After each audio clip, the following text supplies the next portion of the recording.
Boker Tov Chavrim, I'm Stephen Ben-Nun. You're watching Israeli News Live. And friends, I've got to share some things with you.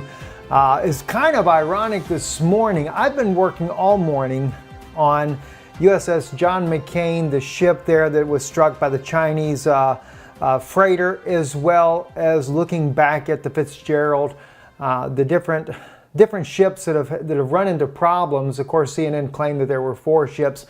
One, of course, running into a South Korean fishing boat. Really wouldn't consider that a big deal, nor the ship that ran aground in Japan's harbor there. That's not really the issue either. And of course, the one that was hit by a Japanese freighter there, I didn't really think that was a big issue, other than maybe the Chinese finally figured out one way to lower the number of U.S. ships in the region.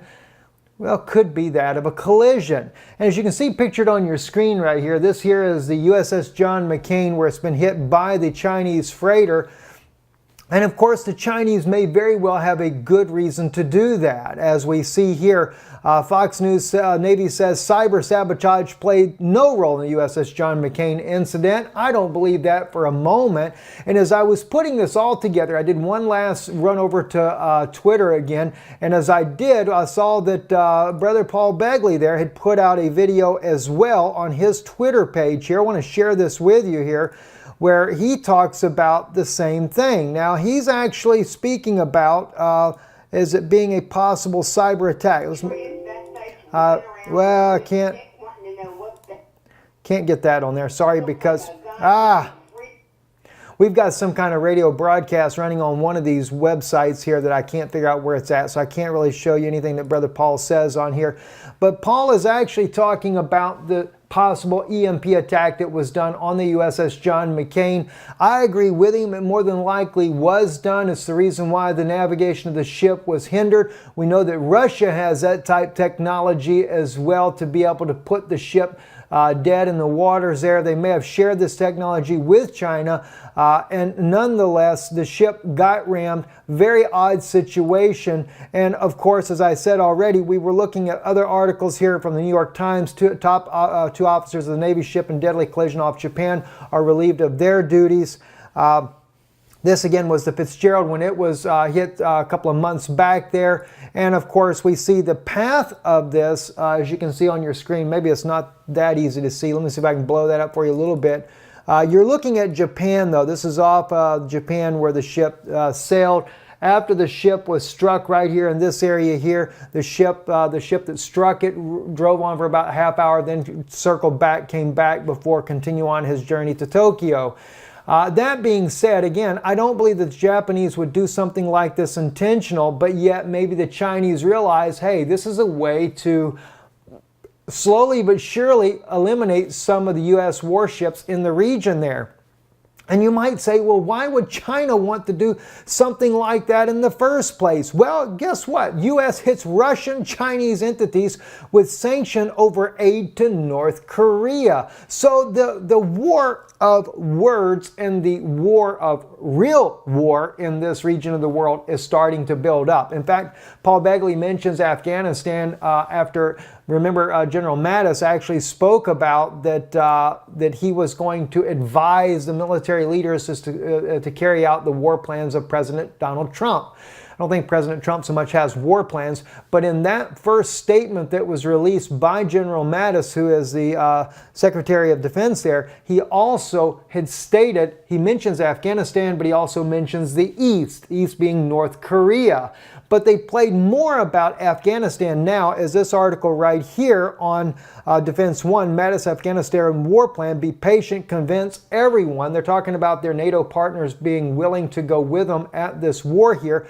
Afghanistan, maybe so, but you have to understand, as Paul mentioned in his own video there, that he believes that Afghanistan is only a cover to be able to go to war with North Korea. Well, I'm going to take it a step further. I don't think it's just North Korea. The United States is getting ready for a major global war, and I think it includes Russia. I don't think they really want to get involved with China, but after these latest sanctions that they've just now slapped on Chinese entities and Russian entities over the continued moving in of supplies to North Korea, it looks like China's getting involved as well. Now, could this be part of the globalist agenda, the global elite? You know, they've been buying up property over there in the Far East to begin with.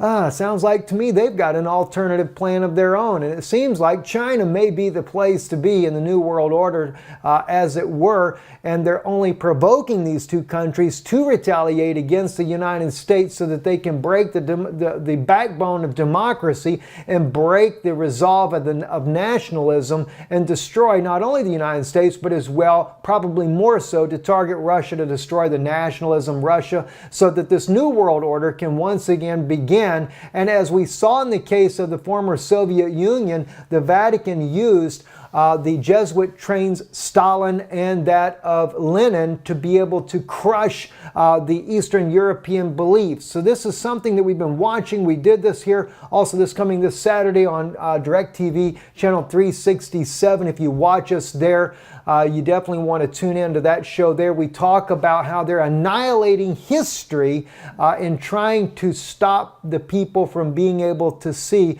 what history is as part of a New World Order agenda. And of course, the crushing of Russia and the United States also plays into that. Not that they have to crush the Russian people.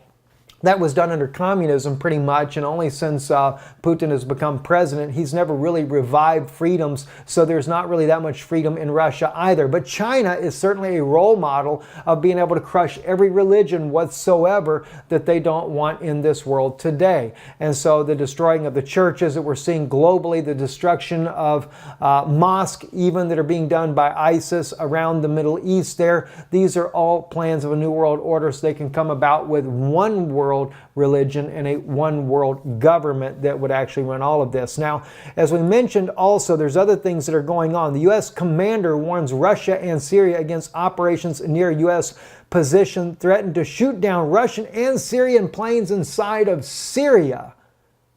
So that's what I'm talking about, friends. You have to remember what's going on with Afghanistan. By the way, Afghanistan is not just a distraction. I appreciate Brother Begley's thoughts on this, and I do believe that it is a distraction in the light of the fact of North Korea. But you have to remember, Russia said for the U.S. to get out of Afghanistan, they would take care of ISIS. Russia has gone over there building military equipment in Venezuela. Russia has become a threat for the United States in every direction you can possibly imagine. Now in the South America, they are a threat for the U.S. They are in Afghanistan. They are with North Korea. They are with Syria. Russia is pushing forward for global dominance, where the U.S. has always been the one to have the global dominance. Now Russia is pushing back at U.S. interests, and now we're seeing that the U.S. is starting to threaten the Russian military as a result of that. Now even the Philippines. We find Philippines Russian intelligence cooperate on anti-terror issues, bypassing the U.S. Well, Duterte, he must be very happy with that because he doesn't like the U.S. very much to begin with. And of course, suddenly, because of all of his rhetoric against former President Barack Hussein Obama, what did he do? Well, the U.S. sent in ISIS into the Philippines to disrupt the country there. And then the U.S. military shows up without invitation, just like in Syria, to help combat ISIS. Well, what do you know? Now Russia decides to come in to help the Philippines, and of course this time with cooperation, with an open hand to the Russian government, much like that of Syria. This is going to backfire, no doubt, and this is what's going to ignite a global war. It's not looking very good whatsoever, friends. And as well, another thought just for you right here, the EU chief, we can no longer rely on U.S. to defend us, and now he is actually talking about, there he is right there, he is talking about having a military of their own. Well, this is what we covered in Bratislava, Slovakia last year, earlier this year, when the foreign ministers all met to create a global army. Now, I thought that was kind of an odd name for an EU army called the Global Army, but that's what they're calling it. And it seems like to me that's pretty much a New World Order army, pretty much a Roman Empire military that will dominate the globe after they have destroyed Russia and the United States both. That's what it seems like. I hate to be the bearer of bad news, friends, but it doesn't look like we have a whole lot of good news. But we do have Jesus Christ, Yeshua HaMashiach, and that is the only good news that I know of in this day and age.